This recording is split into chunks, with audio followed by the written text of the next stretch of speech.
Hey folks, I want to talk to you.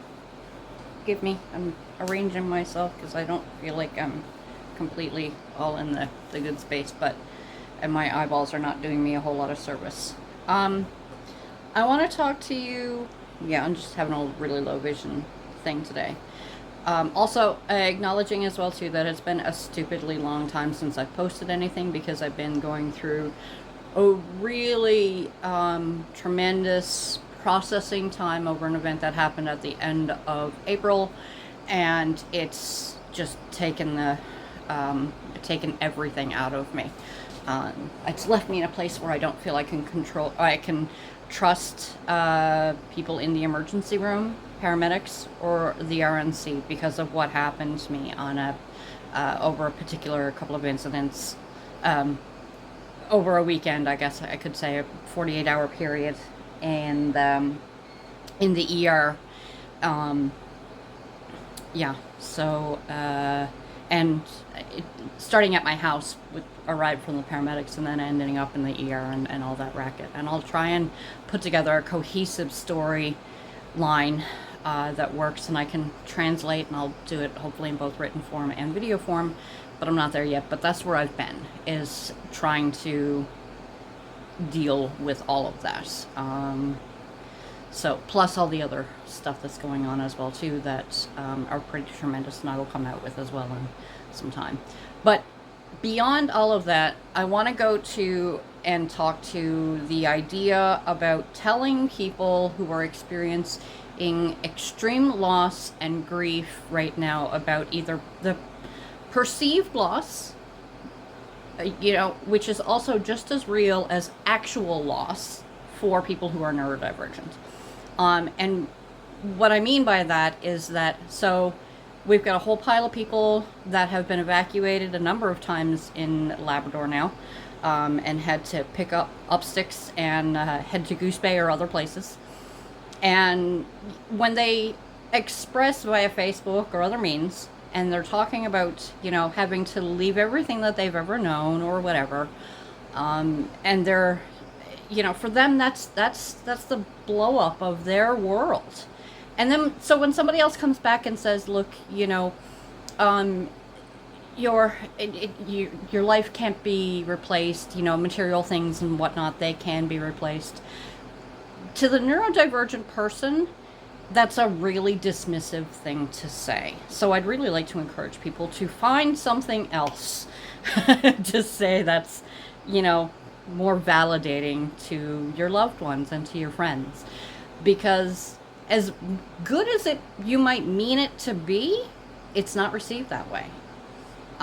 Even if we mask it and we pretend that, well, like, we know that you mean well and stuff like that. For us, it really hits home, and it's part of it contributes to the whole trauma of that experience, and I mean, I know people don't want to make it any worse for anybody else who is already going through that type of loss or whatever, but saying things like that actually contributes to that version of grief and loss that person is experiencing.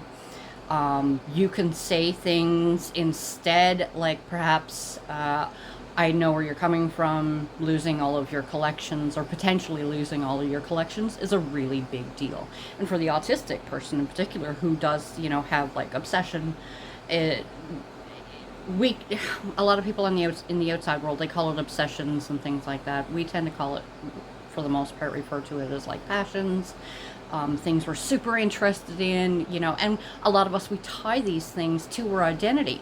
And a lot of neurodivergence as well too, we feel bad for things that are inanimate objects. Like, we'll feel bad for rocks and dogs. Dog's not an inanimate object, but I mean, like, sculptures of dogs and things like that. We will feel bad quite frequently for things that other people would see it's as a non-issue. For us, it's a really huge deal. So yes, all of this is really complicated, but what it works down to is, please don't invalidate another person for your comfort, because it's a really bad thing to do, at a time frame where that person is the least able to deal with it.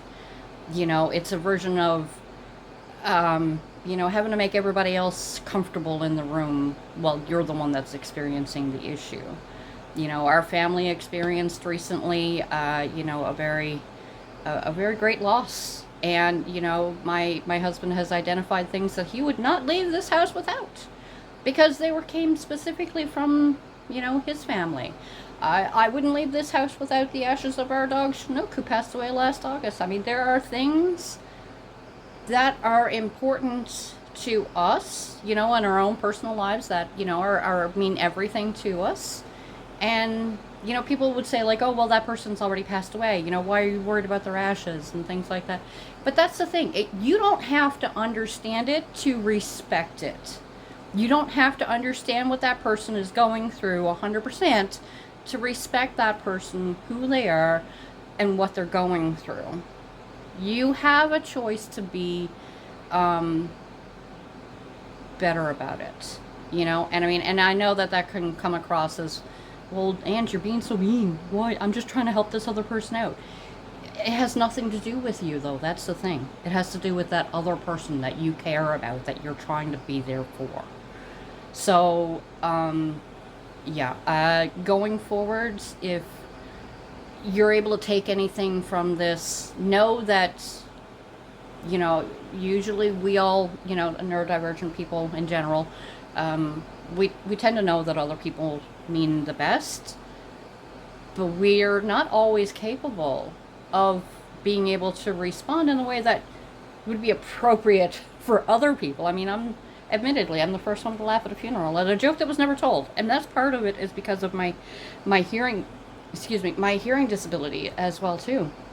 Because I'll hear things very differently than what was ever said. And that too is common in the neurodivergent community. So yeah, there's a lot to be said, to be discussed. There's the topic of trauma-informed and toxic positivity, and all of these things are really big discussions, and nobody is saying, damn it, you should have known better, or any of that.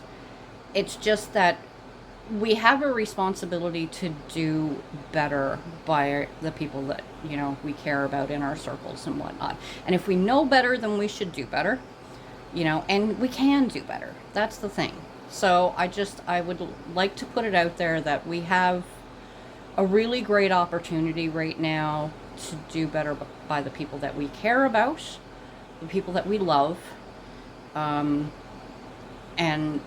by showing a better example to the other people who, won't hear this message, about how we can do that a bit better.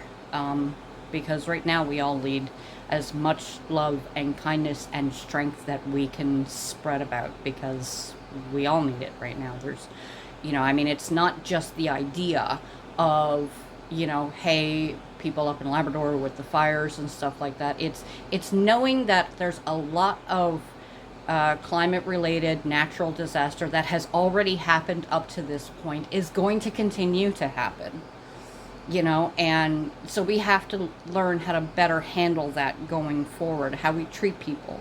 Our governments are known for being extremely dismissive, including even our healthcare and, our policing standards and things like that, and none of that is going to be fixed by providing somebody with a couple of little fidget devices or something like that, despite people having the best intentions and figuring that, oh, well, if I hand this person a stress ball, it's going to be okay. No, it isn't.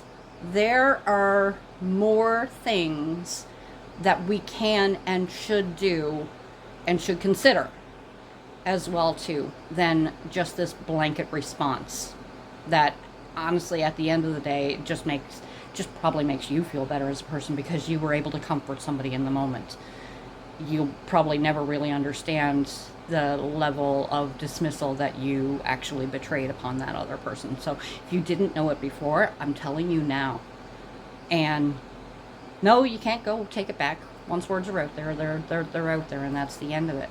But you can do better going forward, and you can, the next first time that you encounter that person, you can say something that will help validate the grief that they're going through, You know, no, you might not have thousands of dollars to reinvest in whatever collection thing it is that that person may have lost or whatever. And that's the thing. We all know in actual practice, you know, that we had to pick up, we had to run. You have to save your own life as much as you possibly can. But then there's the aftermath of dealing with it. And that's why I'm trying to put this message out there now, to say that preemptively there are things that we can do to help that be a bit of a better process. Anyway, that's my ramble. I'm gonna work on putting this video together and whatnot. It's gonna take me a little bit of time because legally blind and I have nobody here to help me out with this stuff this evening. So, and the tech toys that I use are not always as user friendly as I'd like them to be, but here we are. Okay, signing off. Wishing everybody a really great evening, a great weekend. Hope you all do well. Love to everybody. Bye bye.